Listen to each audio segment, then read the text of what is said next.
Good afternoon, everyone. Welcome to Trail Talk. I am so glad you could join us today. We have such an interesting episode planned. One of our guests may look familiar to you. She's been on a couple of times, Loisdawn Jones, but she is not here representing the city of Duncan today. No, I'm not. She is here just being Loisdawn. And then this is Nancy Litsch. If you guys have been around the community long, you probably recognize Nancy, at least her name. She has been doing a lot of great things in our community, particularly with the Literacy Council. That is right.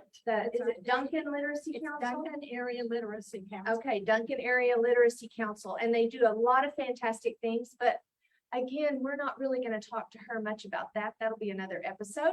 Today, we are going to talk about U.S. citizenship.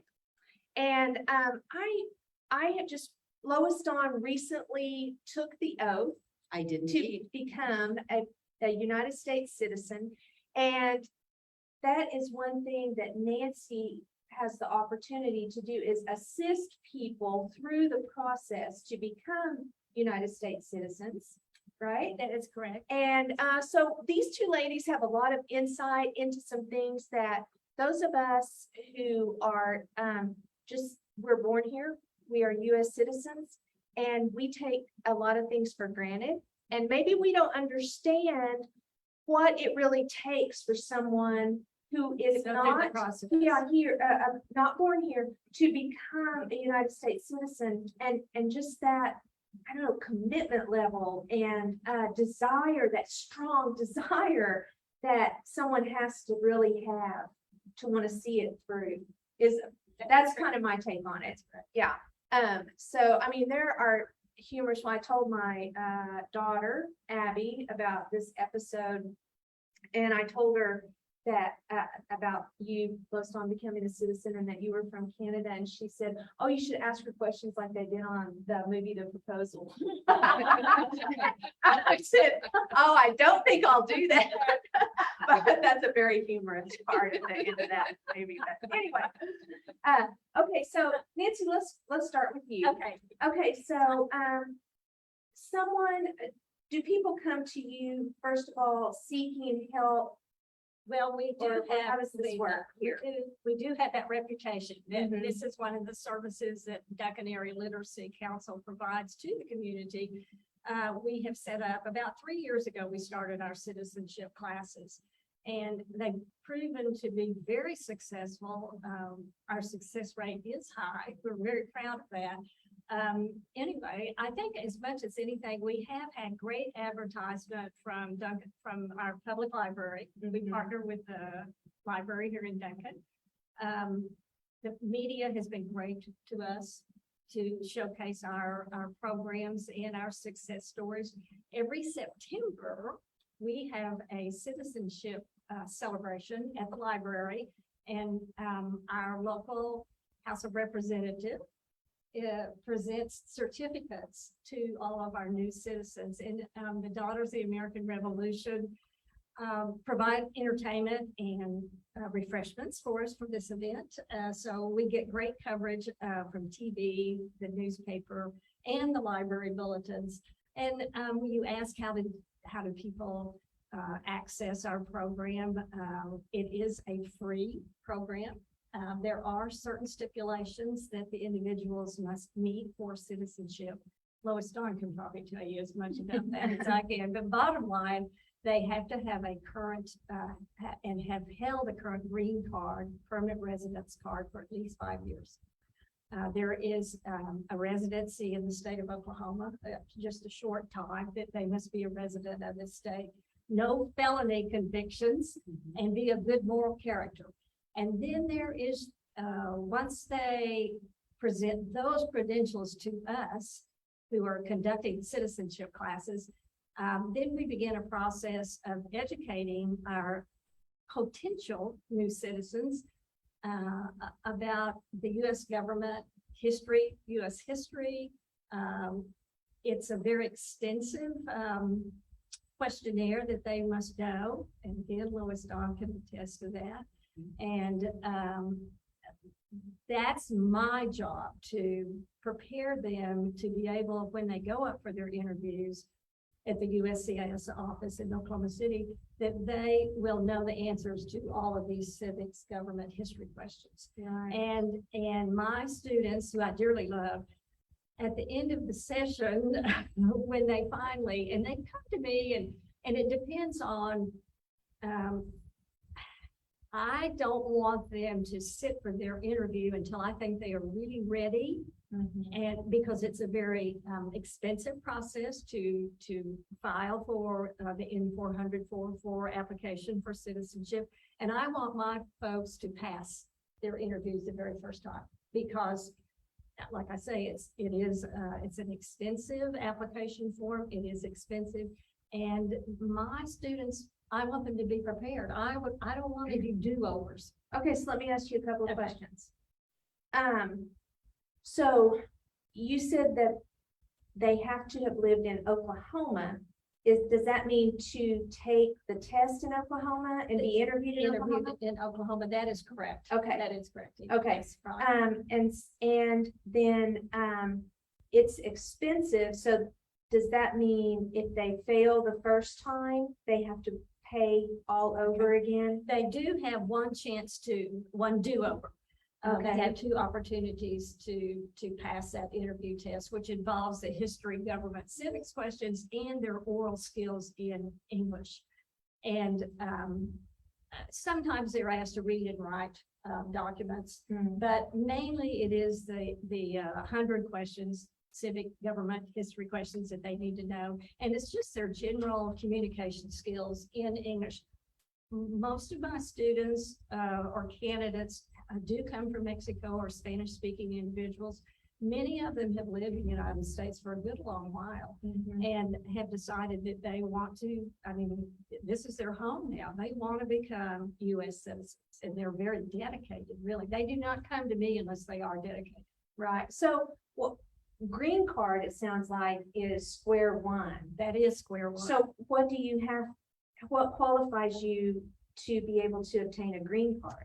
In that process, we do not get involved in that. I only take candidates who already have Who already have their current permanent residence card. Do you know what it requires, Loisdawn, to obtain one? I know what it required when I obtained mine. What the rules are now, I would not even hazard a guess. One of the challenges with obtaining your alien registration card or green card or your citizenship is that it depends on who is sitting in our federal government and who is making the rules, because they change them as they see fit.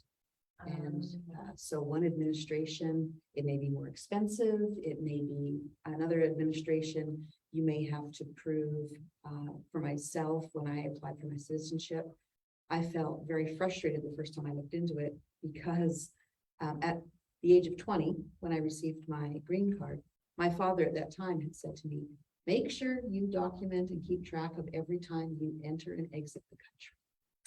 And I thought, Right, what does he know? right. I should have listened, because the first time I looked into applying for citizenship, you had to document every time you had entered and exited the country from the time you received your alien registration card. So for me, that had been 20 plus years. Oh, my. Now, pre 9/11, especially with Canada, most of the time when you did a border crossing, they didn't even ask for identification. But 9/11 changed all of that. And for individuals who apply for citizenship, if you don't have your dates accurate, it creates red flags within your system. Because of course the trackability has improved immensely with the countries of Canada, United States, and Mexico sharing their border information, their crossing information with each other's governments. And you have to have all of those dates right. And so if you didn't write them down, You're in it trouble. can be a bit of a challenge, yes. The process has changed a little bit, Loisdawn. We only document the last 5 years that folks have gone in and out, and that does help. It really That's- helps. That would have. Well, they probably were, there were probably a lot of people not able to obtain their alien registration because of that. Because they missed a date here and a date there, or that delayed everything, and Well, more making it so- 5 years is. More so with their citizenship applications. Oh, okay. So when you apply for your alien registration. Oh, yeah, yeah. I was very fortunate in the fact that my father's mother, so Uh-huh. my paternal grandmother, was American. And she met and married my grandfather. And at the time, Canada and the United States did not allow you to hold both citizenships. And so she gave up her American citizenship because she knew she was going to spend the bulk of her life in Canada. When she was in her early 70s, the federal administration at the time changed the rules yet again. And if you had been a citizen who had lost their citizenship for certain reasons, you could apply to obtain it back. And it was very important to her that she had her citizenship back. My grandmother's family, I'm currently a daughter of the American Revolution. And I have 2 ancestors on both sides. Which is, That which is is, very yeah, impressive. yes, Yeah, which is it quite unheard of. And so, you know, there's a long lineage of my family in the United States. In fact, my great, maybe one more great grandfather, there's a street in Minneapolis, Minnesota named for him. And We're very impressed. We are. We are. and so, you know, my grandmother, she wanted her citizenship back. She was in her 70s. And my dad, as her oldest son, he jumped through all the hoops and did all the things necessary for her to get it back. And when she got it back, she then in turn sponsored each of her grown sons to receive their alien registration cards. And my dad took it one step further, and then he applied for his wife and children to all receive their alien registration cards. But just like citizenship, it also is quite the process. There are certain things you have to document. You have to guarantee you're bringing a certain amount of funds with you into the country. You have to guarantee or explain your credentials and your education so that the government is assured that you will be a gainfully employed, contributing member of American society. You have to renew your card every 10 years. And that process is a whole other adventure as well. And it is expensive. and it is And expensive. You know, I immigrated as an alien citizen, or not citizen, green card holder in 1990. And my dad started the process in 1987, which is when I graduated from high school. I'm dating myself for everybody. And for himself and his 5 family members, in 1987, my father spent upwards of $50,000 To obtain. to the obtain residency card. the residency cards. For all of Okay, us. so I just need you to stop right there. Okay, That is one of the things that I think is very important for all of us, viewers, everyone to understand. This is a very costly process. yes. And I believe that this is Edie's opinion, but I believe that there are a lot of people who would wish to obtain alien registration, a green card, and simply cannot afford it. That is correct. Absolutely. It That is is correct. correct. Absolutely. That is And I know that- unbelievable, $50,000. Well, and you think about back in the day, that was like Yes. 1987, 1988, 1990, which was a significant amount of money. Now, I will say that, you know, regardless of how you feel about the previous administration to the one we have now, under President Trump, there were changes yet again to the rules. And your citizenship application fee was dropped significantly. It's $750, I think, $725. $725 now. But that hasn't been my experience, Loisdawn. Really? That the fees under the previous administration did go up to $1,100. And that's a significant difference because some of my applicants did have to pay that amount of money.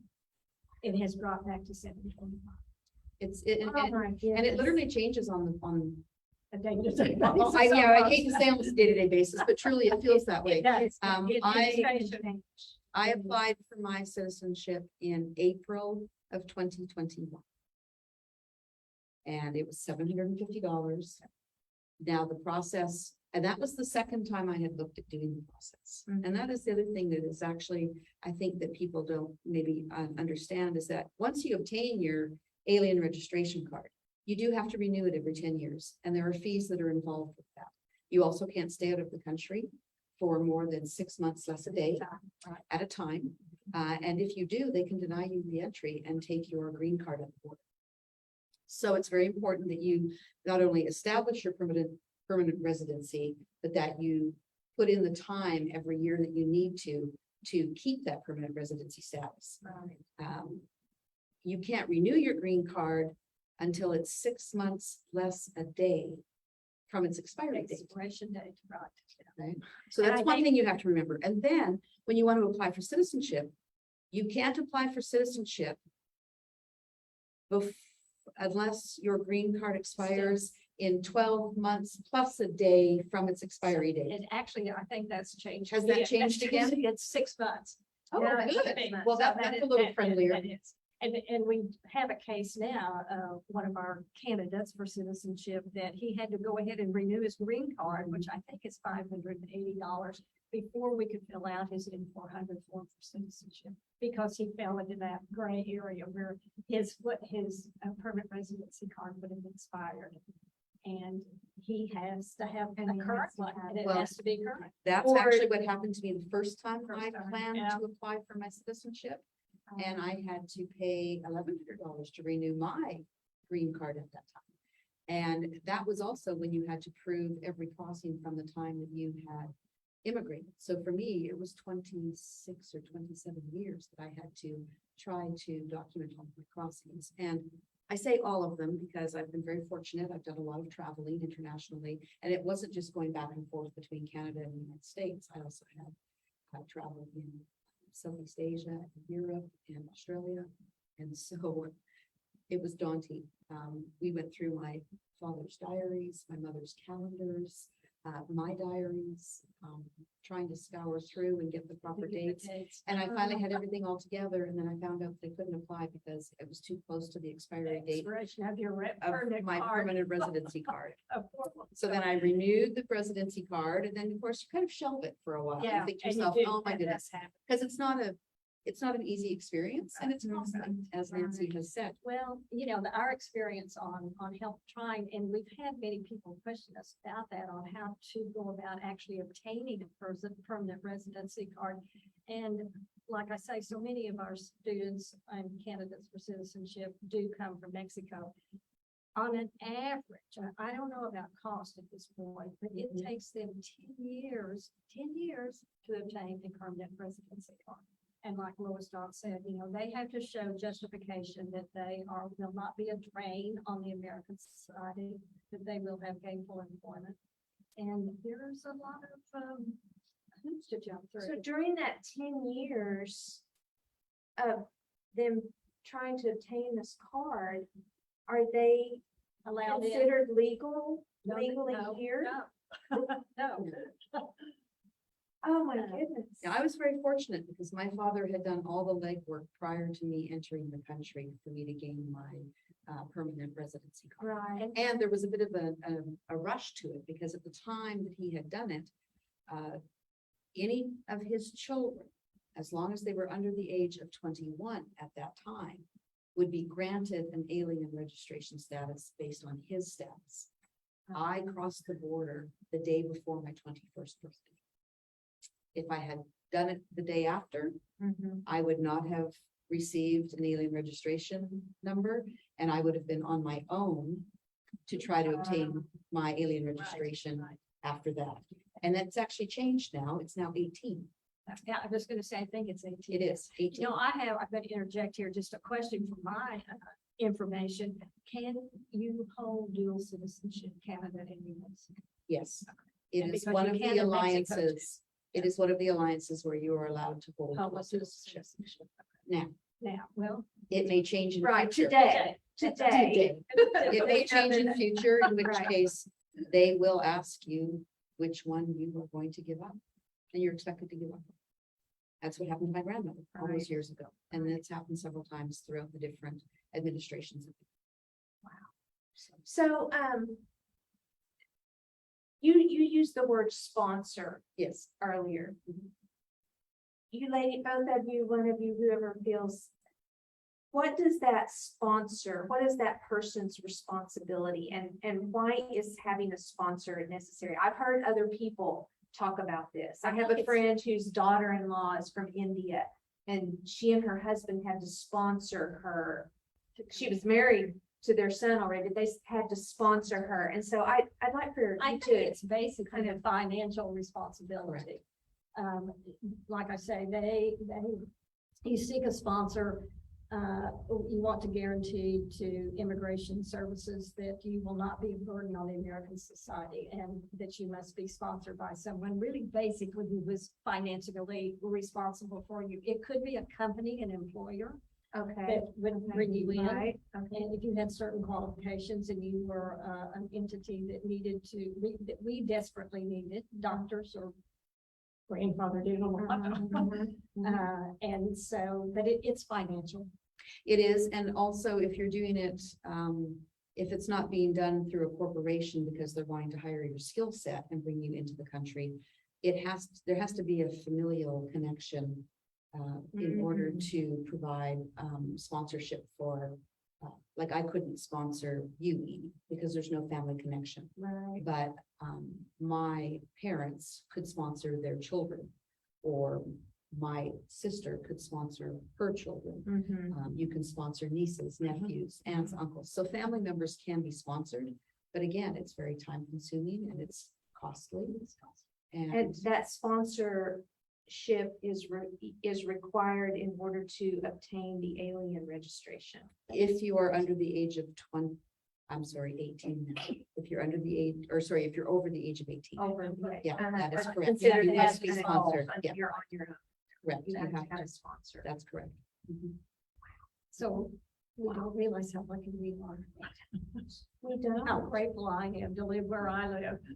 I It's done. mean, my goodness, I just see dollar signs just rolling through my mind and thinking about people who are, I mean, if you don't have your alien registration, then finding work, it's not like you're gonna get a work visa, right? You can. You I could have get a work family visa. member who is Canadian, who is living in the United States and has for a number of years on a work visa, but his company must renew it every Yeah. 5 years. Yeah, and And so the so- company is Basically the sponsor. the sponsor. It stands Yeah. behind this individual. Uh-huh. right? Yeah. When our son Andy was working in the UK, he was a student and working, and so he had a student visa. But when that student visa was running out, his company was like, okay, we don't know if we can swing a work visa, we were able to, we're gonna have to adjust things, and so that makes that a little more clear to me now, the work visa situation. But there are people who are not going to be involved with a corporation. They are coming to the US for other reasons. And so what do people do? Do they Well, just I try have to a- fly under the radar and get and save? I mean, how do you save enough money? If you I have a have family. I have a family that, and now the husband and the wife and the young son are all US citizens. But the husband obtained his permanent residency card first, and these are very educated people. They were in engineering and had wonderful jobs in Mexico. But the dad decided that he wanted to immigrate to the United States and become a citizen. And it took him 10 years to obtain his permanent residency card. Then his wife, and she was reluctant to leave her wonderful job in Mexico because she did not know what would happen to her up here. So, but he really pushed her and said, no, you need to become a US citizen, apply for your permanent residency card. It took her another 8 years. Goodness. And so, the process is just incredibly Cumbersome. time consuming. It's cumbersome. And cumbersome, right? Mhm. And I understand, I understand, the security issues on a lot of it, but you think, I wish they had a better process to. Well, it does seem like there's a reluctance on the part of the US to be very open-armed about things. It's more like we're holding you at bay and we're gonna let you just like in little increments, if you have enough money. to work your Work your way way into into the this, you system, know, over right, a right. very long period of time. You know, 10 years is an entire decade of someone's life. Right, yeah. And that just It's seems, part of the reason why our southern borders have an Are so illegal porous. immigration That's right. issue. Mhm, mhm. You don't Yeah. see that as much, obviously, on the Canadian-US border on our side. Mhm. But because of the processes and the time it takes and the financial responsibility and burdens, there are individuals who feel like their only option is to try to come in Illegal. under the radar Mhm. illegally. Which, you know, for those of us who have done it the right way and gone through the process, that's frustrating as well. Right, right. I But mean, it no- shouldn't be as, I understand like Nancy does, that for the safety and security of the country, Mhm, but it really shouldn't be as difficult, As as it is. expensive Well, as it and is. Yeah. my theory is, or my thought is, that there needs to be a really uniform policy, and it needs to not change from day Right. to day to day. You See know what I'm that, right, that I think it's throws, immigration policy that is so Mhm. obscured, and it needs to be improved, and it How do we do probably it? is influenced a lot more by politics than it should be. Absolutely. You know, if every change of leadership produces ups and Yes. downs and expansions and all of those things, and then perhaps if that part of it was just taken away and we just set something up, then, and it could ride for a long time. a consistent. A consistent, right. Set of rules Mhm. and regulations for immigration in the Yes, United yeah. States, and a consistent price line too. Right, Instead of having it fluctuate so wildly. Correct. Mhm. I mean, I couldn't, you know, submit. And they've also changed the process where everything now is done online. Mhm. And it used to be that you had to fill out paper forms and take them to an immigration office. So then you had that travel involved and time away from your job or your community, because we don't have an immigration office in Duncan, Oklahoma. Right. You have to go to Oklahoma City or to Dallas. Mhm. And so, you know, that part of it as well, the fact that they've at least moved it online. They reduced the cost, and more importantly, they reduced the amount of crossings you had to prove. It's only the last 5 years. Right. I literally couldn't hit submit fast enough when I finally got all my stuff together again Mhm. and did it online. Well, you know what, this is the interesting thing on that, on those border crossings. What they're looking for is someone who is drug dealing and going back and forth on a routine basis. And this is an instance that I had, and it's really funny. Well, I had one of my students that she was getting braces, and her dentist was in Mexico. Well, she had to go back monthly, but she knew it had to be documented, and she had all of the information from her dentist, from her orthodontist in Mexico. Mhm. And she was asked about all these crossings, and she produced all the appointment letters from her doctor, from her dentist. Mhm. And so she said, you know, the process there is much cheaper than it is in the United States. My orthodontist is in Mexico, and I go back every month to have him adjust my braces. Right. And I said, that's all you need, just show your immigration officer those documents. That's all you need. So, when you said immigration officer, is it required to check in periodically before citizenship with, or with, an immigration officer or someone from there? As a green card holder, you have to make sure that they have a correct physical address for you at all times. If you move, you have to update immigration services. Mhm. And it never happened to me in the almost 30 years that I've lived here, Mhm. but I do know other individuals, there were spot checks. And they actually Okay. came to that physical Address address to check and see. to check and see if you did indeed live there.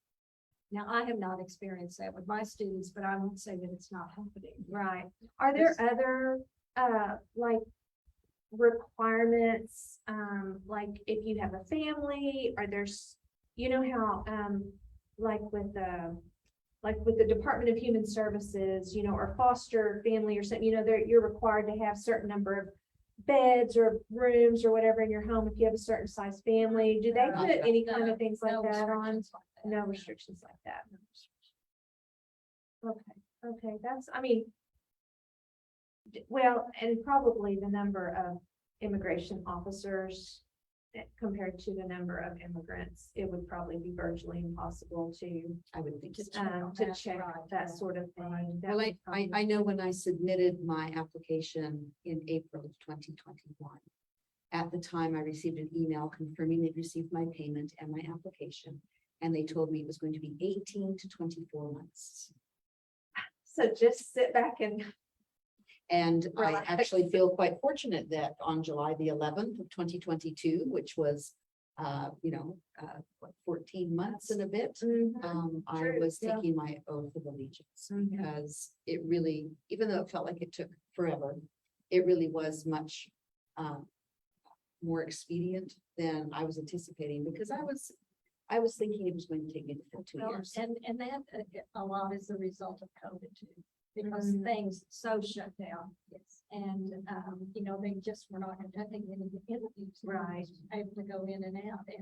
And so when we had folks that had done their N-400 applications, they told them the same thing. They received their notification that they had their N-400 form was being processed. They had received the payment, but it would be 16, 18 to 24 months. And that has held true. I had one poor woman who waited almost 2 years for her interview, but she was now she finally had her own naturalization ceremony. It's moving along faster now. I will say that. And that's a good. that's Well, my father and mother and 2 of my sisters are naturalized citizens now, and now I've joined their ranks.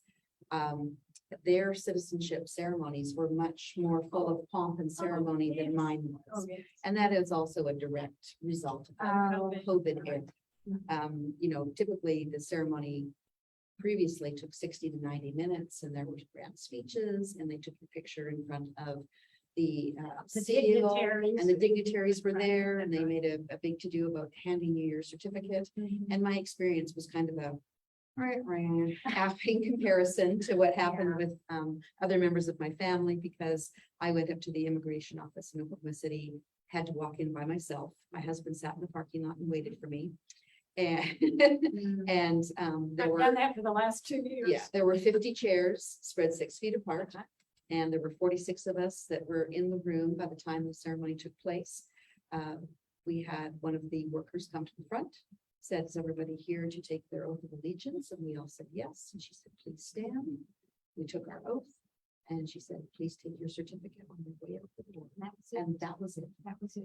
I spent more time sitting and waiting than the actual ceremony itself. did. Well, that's, it's really that's a little disappointing. bitty, but just. It When you work so really hard to get it. Yes, I know, Loisdawn. I've attended some great ceremonies. Let's see, one of them was the International Day in Lawton. That was, I don't know, way before COVID. And, they have all kinds of interesting speakers. The Army band played. They had Native Americans there that were doing dances and chants, and it was a wonderful experience. And then I had a student who, we went up to OSU. And that was the grandest of all. We were supposed to have been there at 9 o'clock in the morning. Well, the ceremony didn't really start until about 11 or 12 o'clock noon. Everyone spoke. The president of the university, they had all kinds of entertainment. There were 140 candidates there. I think 50 different nationalities were represented, and it was really, really a big deal. Tomorrow, I'm taking one of my students for her oath of naturalization ceremony to Oklahoma City. We will sit in the parking lot, her husband and her kids. Yeah. And she will go in by herself and it will be very bland. Yes. And I hate that because it should be such a meaningful. It should be, experience. absolutely. I just hate that. I remember on May the 6th, when I went in for my interview, I was nervous. And I am a native English speaking, educated, gainfully employed person who has lived here for 33 years. And I was nervous for my interview. Well, I told my students that too. I said, if I were in your shoes going into a different country and having to sit for an exam like this in front of an interviewer, I'd be terrified. So I have all kinds, that's why I drive all my students up for their interviews, because I Right. don't want them to have a wreck on the way to Oklahoma City. Little- And they are nervous. I was reading my civics flashcards all the way up. Yeah. My husband drove and I was going through my civics flashcards. In fact, it was humorous because when I got the flashcards in the mail and I opened them that first evening and we were sitting in the den and I was asking him the questions, he wouldn't have passed. He wouldn't have passed. What, Maybe I shouldn't have said that, sorry, sweetheart, but he wouldn't have passed. so what, it's 100 questions, is That's that correct. correct? Okay. And they ask you 25 of the 100 questions. Oh, okay. Then you don't know okay. which ones they're going to ask You you. don't, okay, And that's it's what a- I was It's an wondering. oral exam, it's not written, it's not multiple choice. You And get, they ask you 25. they ask 25 questions Now that has changed, but you just had your in May. May. My folks only have to know 10. Wow. But I didn't have to take the English test Right. or the reading and comprehension test. Based upon my conversation that I had, Conversation, obviously, because Right. English is my first language. So are you calling the interview, the test thing too? So that's, It's all together in one. do they ask you like personal questions also during the interview? You have to verify all of the application information that you have already submitted. Okay, okay. And you have to If you wanna look swear. at this, Edie, you can. That It looks pretty is long and involved, Um, Nancy. 20 pages back and front, and they ask all- everything. They really. Wow. probe you. My interview was longer than my citizenship ceremony. Sure. Right, right. And so you had to answer 25 questions. And I was exempt from the English test based Uh-huh. upon the conversational English that I had with my interviewer. But then I did have to answer all of my civics questions. Right. And they just give you one chance. And what makes it nerve wracking is that they're sitting there on the other side of the desk and they're typing your answers into the computer, word for word. Mm. That's a little intimidating. It's a little intimidating and Yeah. I don't intimidate easily, but I Yeah. would say It I was a very little nervous on the nerve-wracking, way yeah, up it there. is a and- So nervous- how many out of 25, what's the most that you can miss and still pass? I mean, I don't think do you have to get all of them? On my folks, they have to, there are 100 questions they need to know, and there are 10 sets of questions that can be asked, 10 of 10. And if they can correctly answer 6, then the interviewer has the option to not ask the other 4.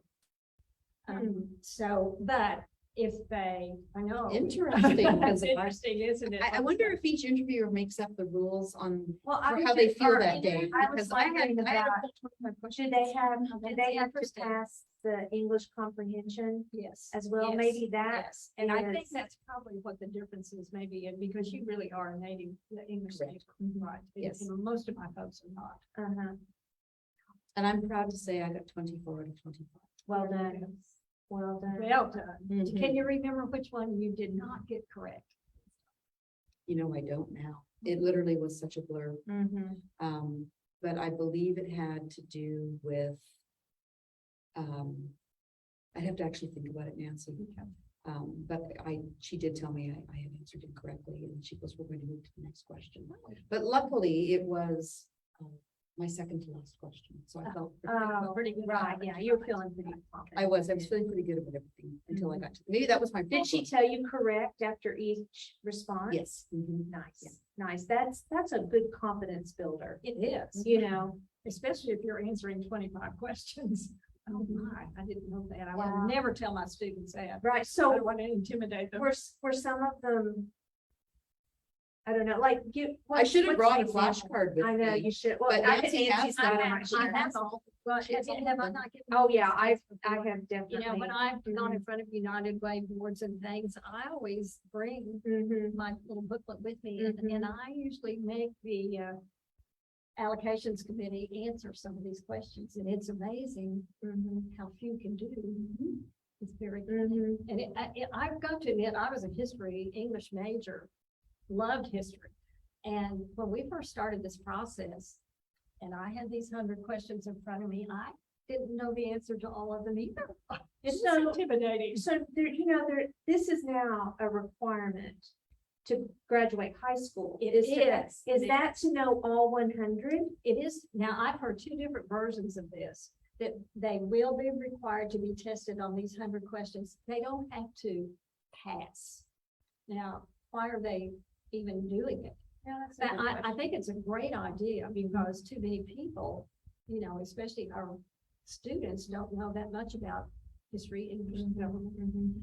And because it's just not taught, you know, Right. we're STEM oriented now, just science and technology, and Mhm. people forget about the history of the country and government and civics. Right. So, but I've heard that the students, I think they take it in the junior year.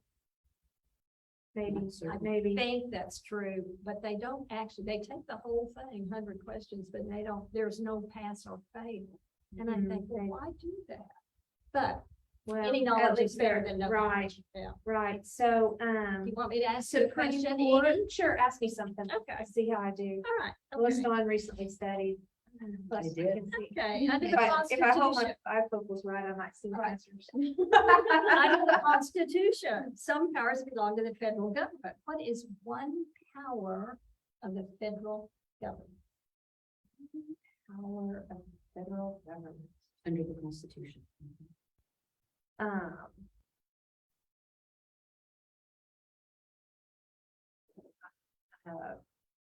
Would it be like,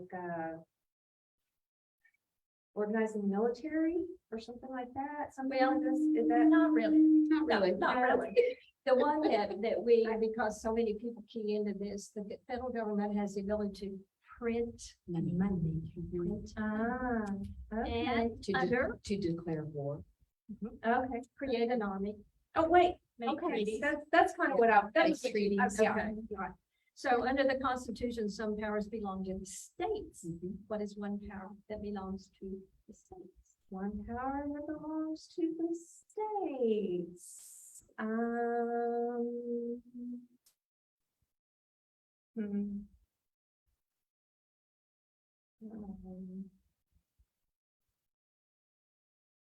Forming their own government? What? Provide a driver's license. Give a Driver's license, Provide okay. education. Provide, that's Provide education and Safety, which is police and fire. Okay, and zoning. For land use, yeah. Okay. But again, most people are keyed in because they know that you have to have money, federal Mhm. government prints the money, Mhm. and the state issues a driver's license. Mhm. Those are good, I mean, those are good little, clues, little things that ways to help you remember, something the- like that. How many stripes in the flag? In the US flag, how many stripes? 13, Okay, and what do those 13 stripes stand for? the 13 original colonies. And that's correct. And then they will go on and ask you to name 3 original colonies. Mhm. But one of my students, he said, teacher, how many red stripes and how many white stripes? I had to look at the flag. to There's count 7 red ones, aren't there? Are there 7 red ones? I don't have- can't remember. I think it's 7 and 6. I think. Yeah. And I thought, what a great question. I don't know. One of the questions that's hardest for my students with their linguistic disadvantages is what is the name of our national anthem? The Star Spangled. Banner. Spangled is a not very It's not used a very word. good word, is it? Yeah. And I tell them jokingly, I said, don't worry about it. You'll have to sing the Star Spangled Banner for your interview. Or, well, that really throws them into. Do you really? No. Oh, okay, I was gonna say, But man, remember, wouldn't that make your job Job. crazy? I said, it's a beautiful song, but it's so difficult to sing. Well, It's hard. People who sing it all the time mess up on Oh, that song. and You know, slip. that's like that's just a whole thing, is that not everyone can always remember the words to Yeah. that. But these are wonderful questions. They really deal They with really government, are. history, civics. Uh-huh. And it was quite humorous because right before I went in for my interview, my husband said, now, remember, you only have to provide one of the multiple answers for some of the questions. Right, He right. said, don't be getting all overconfident and answer more than one. One. If they ask you for one, give them one Right, one answer. Answer. And that made me chuckle because there's several of them There where there are 3 or 4 answers. to And each you of the probably questions. just memorized all of them. I, That's my what- flashcards every that's what single I night. would, I studied for 30 minutes every night Yeah, for, let's see, I received my letter of the date of my interview. I had 3.5 weeks to prepare. Yep. And then I did my interview, and then my ceremony was 7.5 weeks later. And everything's done by mail, which I found fascinating. that is interesting. All of your formal documents, your Are letters sent to you. are sent to you They're by making mail. sure you're at that address. That's correct. They do not correspond or send anything via email Hmm. whatsoever. They will tell you that you're at this phase in your application, and that a formal letter or an official letter, I think, will arrive by Arrive, mail that's with right. additional information. And the one lady that had applied 2 years ago, and, you know, she kept getting notification through an email that Mhm. there was nothing wrong. Her application was fine, she would be contacted by letter Mhm. for her appointment, her interview appointment. And I began to get really concerned about it, and so we drafted an email too, and there is a portal that you can go through to ask about the status. And again, everything we got back was there's no problem. Your application is fine. We'll notify you in 16 to 18 months. Well, at my interview, on May the 11th, I asked how long it would take before I would get information about my swearing-in ceremony. And the interviewer said, oh, it'll be 2 to 4 weeks. And I thought, oh, well, that's fine, because my alien card doesn't expire until September 15th. And when I had not heard from them by the end of June, I was starting to stress, because I needed to know whether I needed to reapply for my permanent residency status. If this letter telling me when my ceremony was going to be, was not going to come. And so I actually used that portal and email and just, hello, you haven't forgotten about me, have you? Like, do I have to apply for my permanent residency status again? And I don't even think that it was maybe 3 days later, and my official letter came in the mail with my ceremony date. So in July. if it had actually extended past the, or to the 2 years, you would have had to re-up your alien registration. That is a gray area. I've been asked that question before, because I've had people whose cards have expired. They had passed their interview and were waiting for their ceremonies, and they did not renew their green cards, and they were fine. Yes, But what I was told was that your permanent alien residency, the card itself, while it may expire, while you have permanent physical residency status, it is okay. it's valid. It is valid. Even though the date. But on it again, shows that's a it's gray expired. area, I and mean, yeah. Let's just raise the anxiety level. Well, I will just a tell you little that, bit. and I told my husband, I'm not traveling anywhere, I'm not going anywhere until I have my naturalization certificate in hand. Right. I'm not going anywhere where there's any question Question about whatsoever your about my citizenship. Yeah, about my status. So now do you have to have a new passport? I can or apply anything for a like that? passport, Oh, you have had a passport. not an Not a US. American passport, no. Any international traveling I've done on a Canadian passport. Wow. And so, once you get your citizenship, your naturalization certificate, the first thing they request that you do is 2 weeks after your appointment, you go to your Social Security Administration Have that office updated. and have your Social Security card updated. And so I did that last Friday, and I'm waiting on my card to come in the mail. Again, Physically have to go to the office. yes, In law, I chose to go to Chicken Shack. Chicken Shack. Yes, and it was a very pleasant experience. It was quite rapid. It only took about 30 minutes. I had to take all of my documentation with me though, and be prepared to answer questions. And so that part of it is finished. I have gone and taken my passport photo. I have filled up my passport application. I'm simply waiting on the Social Security card to come so that I can go ahead and submit my passport. Okay, so you had a social security number I did as a permanent alien. as a resident. permanent alien resident. Yes. So, does it look different? Is there something on it that I don't know the answer to that because I haven't seen it. 'Cause it seems I'm odd that- assuming the number stays the same. The number is Right. the same, but there is on your permanent resident, a social security card, and I think there is that, verbiage on the card that you have. Really? I've never noticed. I think look. Uh-huh. When you have it with, I do actually have it with me over in my. I think I'm it curious. just struck me, I Yeah. thought, okay, mine is blue, I wonder if yours was a different color, or, I you know, think if there's there's a something that- background, there's some verbiage there that says that, you know, you have alien status or something like that. Interesting. We will check after this little Uh-huh. conversation, Matt. Yeah, and we'll put something in the comments section to let you know about that. I bet that's very It is interesting. interesting. Huh. Wow.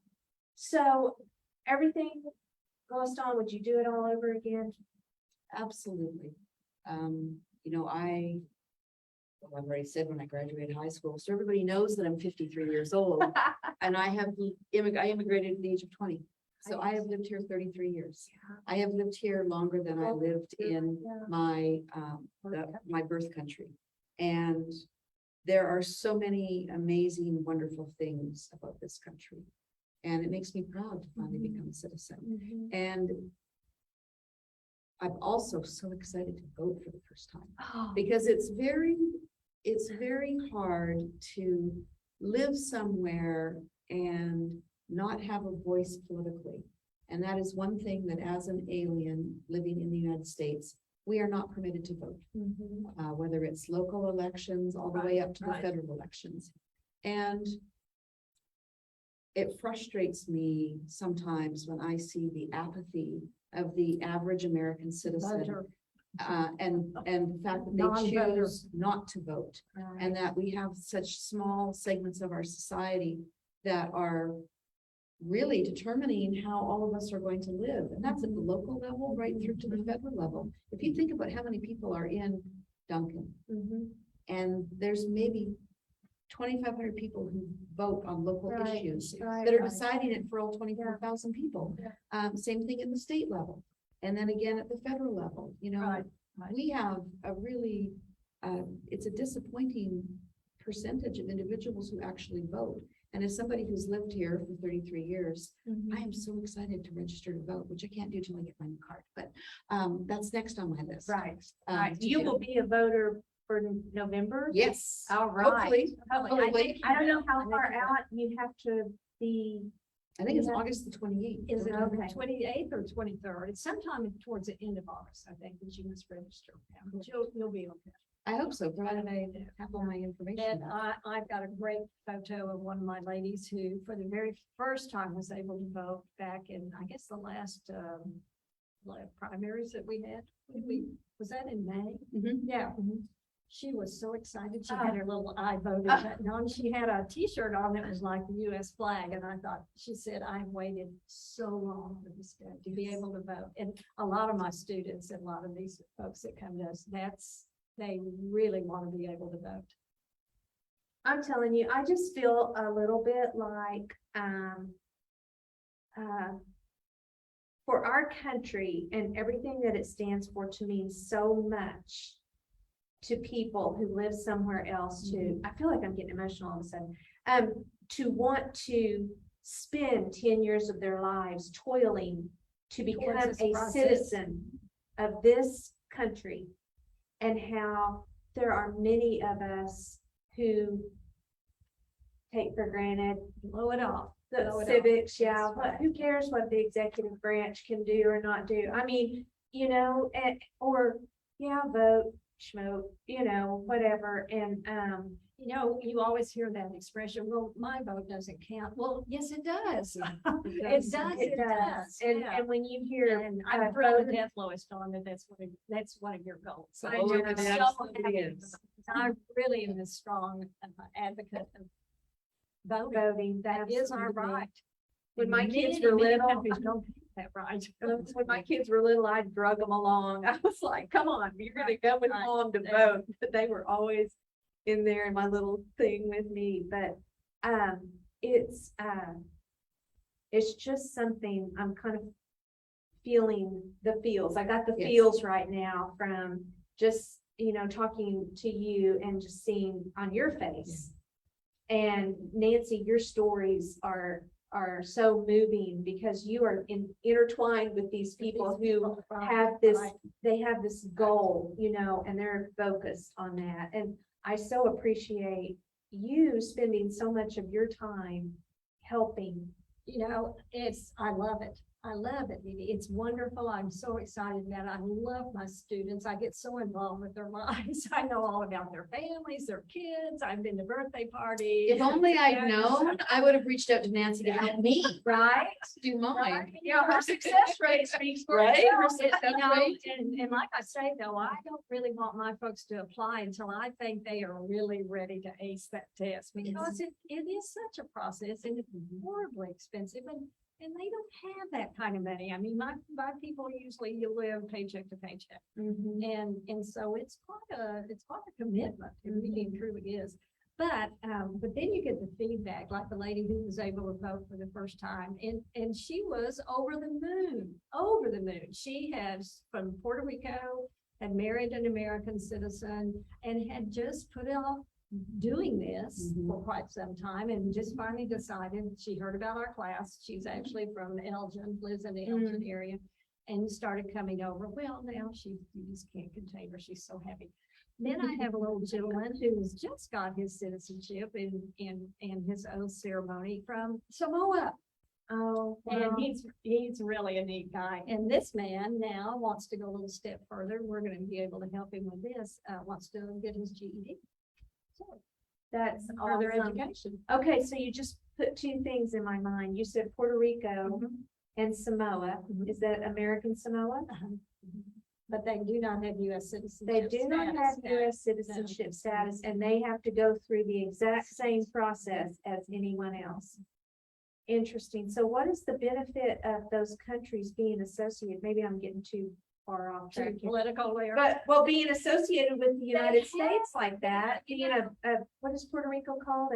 It's a protectorate, I think. Okay, Yeah, and they have representation in the Congress. They don't really have senators and reps, but they do have representation. kind of like Washington DC, They probably. can't vote.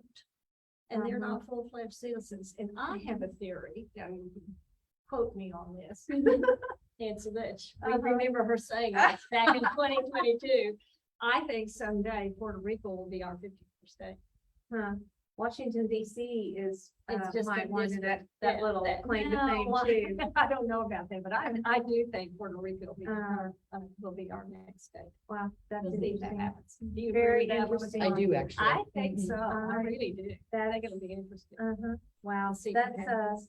those are some really amazing things to think about. And just, I don't know, I hope viewers that you guys have had kind of your eyes opened a little bit, or maybe just pause to consider what people are willing to do to become a citizen of the country we call home. Yes, and to have a piece of the American dream, And to have a piece of the because it American doesn't dream. matter where you live internationally or who you speak to. I've had the privilege of traveling a lot before I settled in Duncan, Oklahoma.